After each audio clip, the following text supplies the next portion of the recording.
Now, across Texas, the issue is... I'm Greg Groogan in Houston. I'm Rudy Koski in Austin.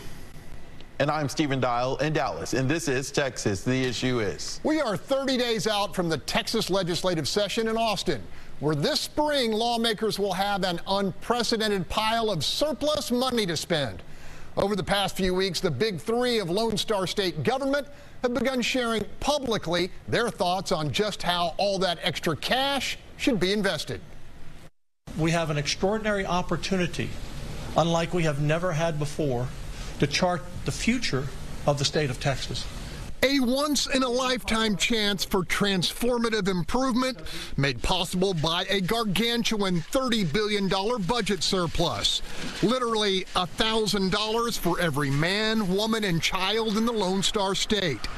Topping Governor Greg Abbott's priority list, a massive rebate to the citizens who generated the largesse in the first place. People in Texas are fed up with high property taxes, and we need to step up and do something about it. And the most prolific way we can do something about it is by using at least half of our surplus to reduce property taxes. The people who deserve that money are the taxpayers of the state of Texas. Abbott will have plenty of support from the leader of the Texas Senate, Lieutenant Governor Dan Patrick, who proposes raising the homestead exemption permanently from $40,000 to $60,000. When you have this kind of money, you got to get it back to the taxpayers. And yet, when it comes to the scope of that relief, there could be some significant pushback emerging in the House, where Speaker Dade Phelan has emphasized the necessity of generational upgrades in the state's aging and inadequate infrastructure. I've got elected officials who having to take the oath of office saying we need to spend all the revenue on property tax relief. Let me just remind you, none of this money came from property taxes. It all came from sales tax. Whatever we do on property tax relief, I just want to say, we have to do it every single session in perpetuity, or we're raising your taxes. Because how it works is we buy down your local school tax. We pay more, you pay less in your school tax. The state's making up the difference. Well, guess what? Next session, I guarantee you in 2025, there will not be $30 billion in surplus. There may be none. That's how it works. To underscore his call for bricks and mortar investment, Phelan offers the reminder that 1,100 new residents are moving to Texas each and every day. It's cliche, but I also say it all the time as well. They don't bring concrete with them. They don't bring asphalt with them.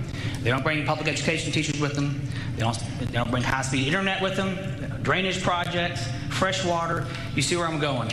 That's something that the state of Texas has to provide. When it comes to infrastructure, Phelan will find agreement with Patrick on at least one particularly critical piece: the fragile Texas power grid, struggling to keep up with the growing state's insatiable demand for electricity.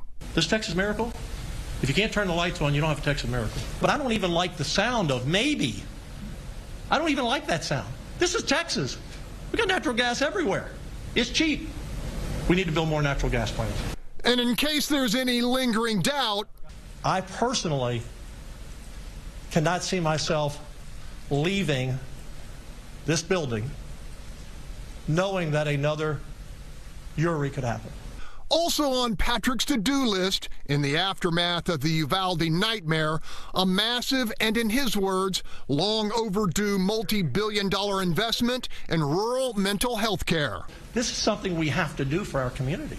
And on the issue of higher ed, Abbott and Patrick appear to share common ground, with both looking to tap the rare windfall to establish major endowments for Texas Tech and the University of Houston, public institutions long excluded from the Permanent University Fund, benefiting both the UT and Texas A&M systems. There's a proposed endowment for the University of Houston of $1 billion, and that's something that I want to see come to fruition. That would catapult the University of Houston by almost doubling, close to doubling, its endowment, and catapult it into the top tier.